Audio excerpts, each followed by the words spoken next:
Hmm. Oh, I got it. I have an idea.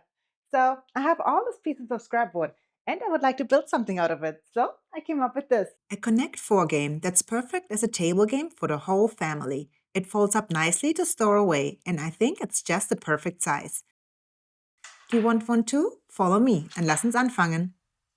There's dirt on my hands, strong like a tree. There's roots where I stand.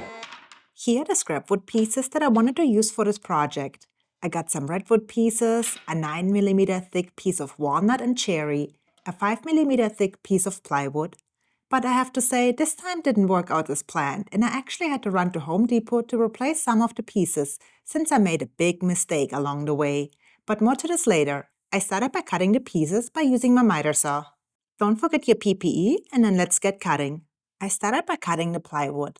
One little trick to avoid it chipping along the cut line is to use some painter's tape. Like this, the cut comes out perfect every time. Just attach a piece along the cut line and cut right through it.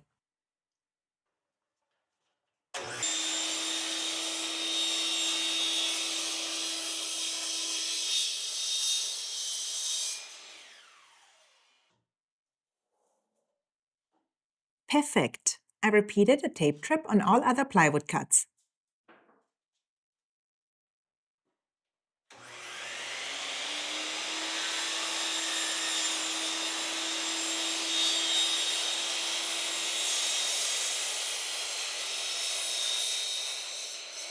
Next, I cut a redwood to size. First, I cut the two pieces that will be glued up to become the bottom piece of the game.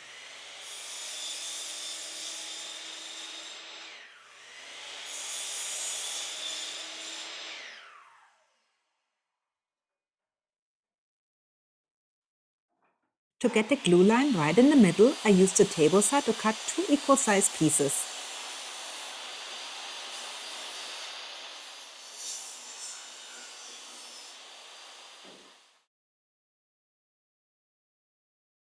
Then it was time for the glue up.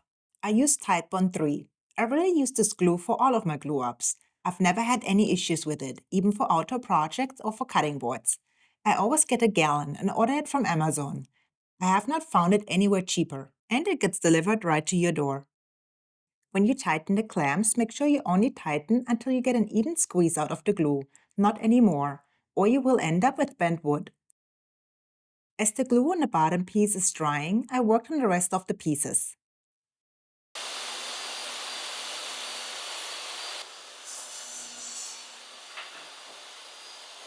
I just can't find my push stick anywhere. I don't know where I left it. I saw one online that resembled a hand with one or two cut off fingers that I thought was really funny. I might have to build one of those myself. I thought the easiest way to cut all the circles was to use my CNC machine, so I designed the layout with my CNC program. The starting point I moved to the middle since I think it's easier to set a machine start point centered. Then I started the CNC machine. Halfway through, I heard the machine make a strange sound, and I noticed the machine cut totally wrong and messed up my fence. So frustrating. Not only because now the piece for the game is messed up, and I don't have a replacement piece, and my CNC table is messed up too. But what happened? Well, maybe you already noticed. Instead of attaching the piece horizontal like it was in my design, I attached the piece to the table vertical. So I set the start point in the wrong position, which moved the whole cut over to the left. Well, to avoid any more mishaps, I decided to cut the other piece on my laser. And then I will head out to Home Depot to get a replacement piece for the other side. Well, I was a bit concerned about the wood thickness, but thought my 60-watt laser can make it. But oh boy, was I wrong. The wood got burned, and even after two cuts, I'm still not through it. That just looks way too messy. So I had to go to Home Depot anyways, and I just got two new pieces instead of one. And now it's back to the CNC machine to cut out those pieces one more time. This time I made double sure I placed everything in the right direction and have everything set correctly. After all, this scrapwood project already turned into something else. The only good thing after all this back and forth is that the glue from the bottom piece has dried and is ready for the planer to remove any excess glue and end up with a smooth surface ready for sanding. So let's have some fun with it.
And that should be smooth enough. Now it's time to assemble.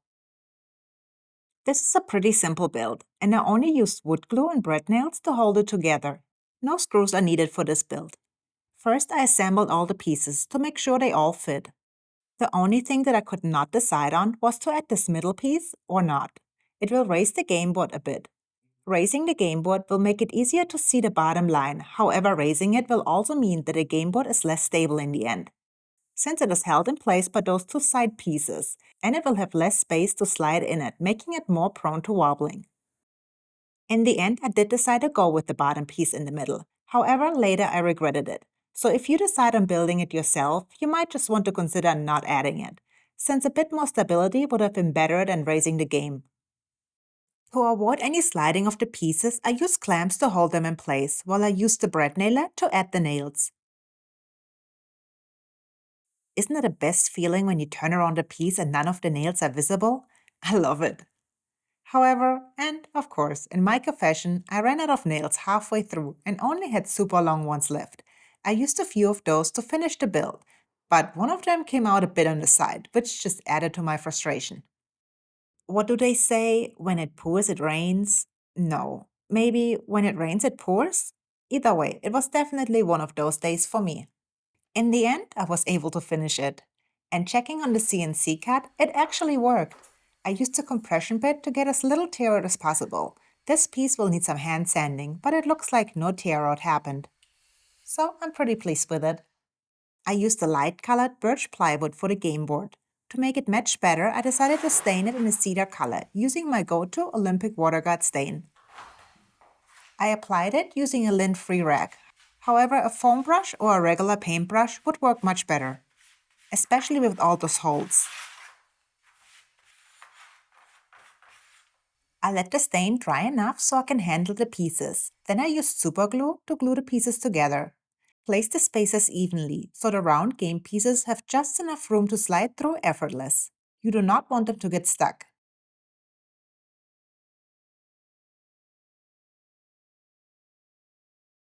I used the cherry and walnut pieces that I showed in the beginning to cut round game pieces with my CNC machine.